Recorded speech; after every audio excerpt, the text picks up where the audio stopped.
yo les trashers. Clichés, mécaniques douteuses et logique foireuse nous attendent aujourd'hui. On a tous déjà vu ces vidéos et ces mêmes sur les situations what the fuck dans nos jeux préférés, mais aujourd'hui on va dépasser le stade de la simple moquerie.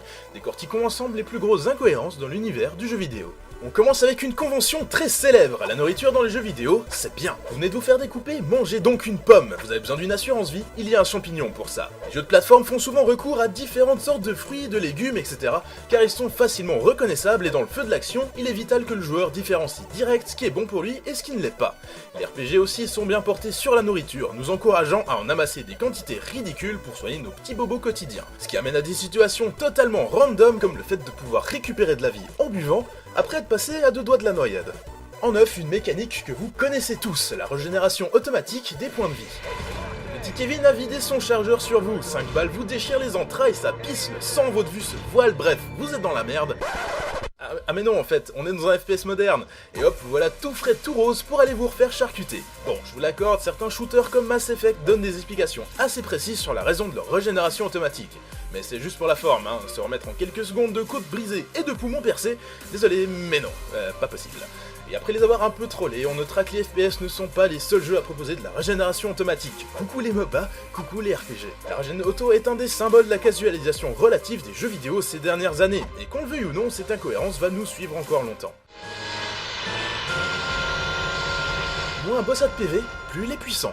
Pourquoi tous les boss de jeux vidéo attendent qu'on les ait bolossés comme pas permis afin de révéler leur vraie puissance? Non mais sérieux, ça a aucun sens, et ça devrait même être totalement le contraire. Des boss frais et violents au début du fight, et implorant votre clémence après quelques minutes de combat. Oui, mais en fait c'est parce qu'ils sont plutôt énervés quand ils ont peu de PV, tu vois, ils ont la rage quoi.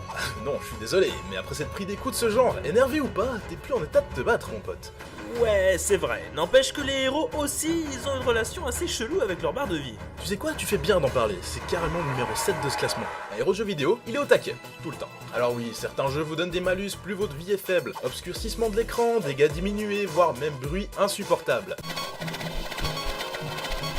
La plupart du temps, que vous ayez 4000 ou 1 point de vie, vous tapez toujours aussi fort, vous déplacez toujours aussi vite, etc.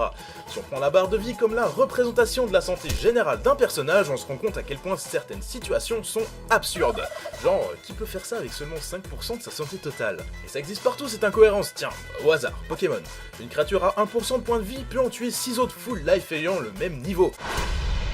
Bon, je suis un peu mauvaise langue, on comprend bien à quel point ça serait frustrant pour le joueur d'avoir un héros en PLS dès qu'il passe à 25% de vie. L'eau c'est vraiment spécial dans les jeux vidéo, c'est même carrément binaire. Dans certains jeux ça amortit toutes les chutes, on peut y nager librement, voire même y plonger, tandis que dans d'autres c'est un véritable enfer.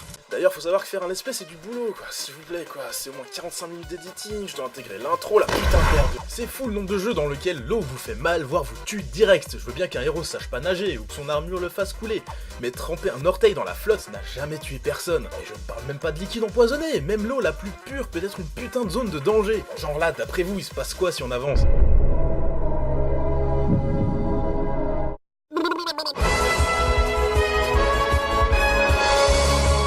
Ouais, c'est ridicule. En 5, le design de certaines armures, féminines pour la plupart. Les amateurs de RPG japonais et de MMO doivent sentir où je veux en venir. Si vous ne voyez pas de quoi je veux parler, jetez un œil à ça.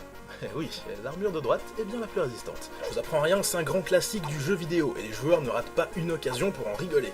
C'est quand même assez fou comme cliché, celui-là non plus on n'est pas prêt de le voir disparaître. Bonjour Xenoblade Chronicle X, sorti en décembre 2015. Cependant les hommes sont pas épargnés, souvent recouverts de la tête aux pieds d'armures lourdes et inconfortables au possible, en plus d'être assez ridicules. Et quand les devs nous donnent des armures réalistes, les modeurs prennent leur lait. En bref, protégez-vous avec ce que vous pouvez dans les jeux vidéo. De toute façon, c'est du grand n'importe quoi.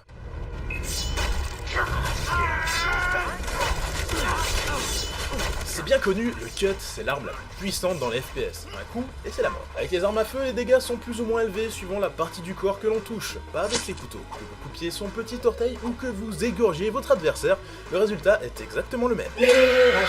Mais prenons de la hauteur. Cette différence arme blanche, arme à distance est visible à peu près partout en fait. Beat'em all, jeux de plateforme ou encore RPG futuriste, ça ne fait aucun sens d'un point de vue objectif. Bah oui, les armes à feu sont de loin les plus dangereuses, mais ça s'explique par le fait qu'il est plus périlleux d'affronter un ennemi au corps à corps qu'en le canardant depuis un coin de la salle. Il est donc logique que les développeurs nous récompensent pour notre prise de risque. Et puis bon, ça permet de légitimer les fameuses grosses épées.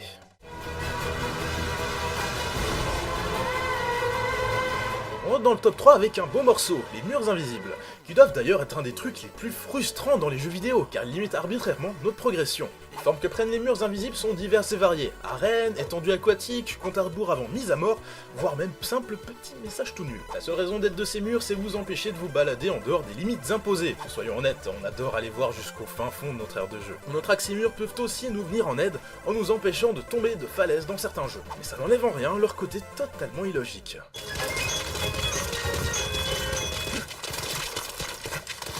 En 2, vous l'attendiez, les tailles what the fuck des inventaires. Transporter 36 épées, 2 haches et 5 armures sans sac à dos, c'est possible. Par contre, si on y ajoute une dague, vous marcherez 3 fois moins vite. Logique? Je ne pense pas. Déjà, on peut transporter un nombre indécent de choses sans aucun souci. Les objets étant stockés dans une dimension parallèle qu'on appelle l'inventaire. Évidemment, quand on parle inventaire, on pense forcément au RPG, mais c'est vraiment une incohérence qui s'applique à tous les types de jeux. Porter un AK, une mitraillette, un bazooka et tous leurs chargeurs, easy peasy. Puis arrive un moment où le jeu en a marre qu'on le pille dans le plus grand des calmes, arrivent alors les malus, ou pire, l'interdiction de transporter quoi que ce soit de plus. Ce qui est incohérent, c'est pas de limiter notre capacité à porter du stuff, mais le fait que cette limite soit rigide est totalement arbitraire. It looks really heavy.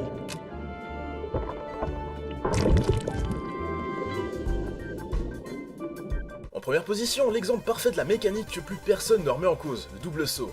Et oui, il est partout ce double saut, depuis des années, et pourtant il fait aucun sens. Désolé, mais les seuls doubles sauts réalisables, c'est ceux-là. Sur quoi s'appuie le héros pour se repropulser? Il est en plein air. Eh bien, des théories se sont formées, comme celle qui veut que les personnages arriveraient à compresser l'air sous leurs pieds. Mais bon, c'est un peu tiré par les cheveux. Et même si c'est possible, pourquoi juste un double saut et pas un quadruple ou un quintuple saut? Non, vraiment, plus on y pense, moins ça fait sens. Et voilà, on en a fini avec les incohérences les plus évidentes dans les jeux vidéo. D'ailleurs, vous avez remarqué, on a beaucoup parlé d'FPS en fait. Bon, faut dire c'est un genre qui se veut assez réaliste, du coup la moindre incohérence nous saute aux yeux. Personne n'irait dire que c'est pas logique qu'un squelette parle dans Undertale par exemple, parce que bon, le jeu entier se veut tout sauf réaliste. Enfin bref, je suis sûrement passé à côté de beaucoup d'incohérences, compte sur vous pour me dire lesquelles en commentaire. J'espère que vous avez passé un bon moment, comme d'habitude je vous invite à faire péter les pouces bleus et les partages, vous êtes de plus en plus nombreux à nous suivre, ça fait vraiment chaud au cœur. Allez, je vous dis à très bientôt, ciao. This monkey head is too heavy to carry to the surface. Considering this game has no drop verb, I'm doomed.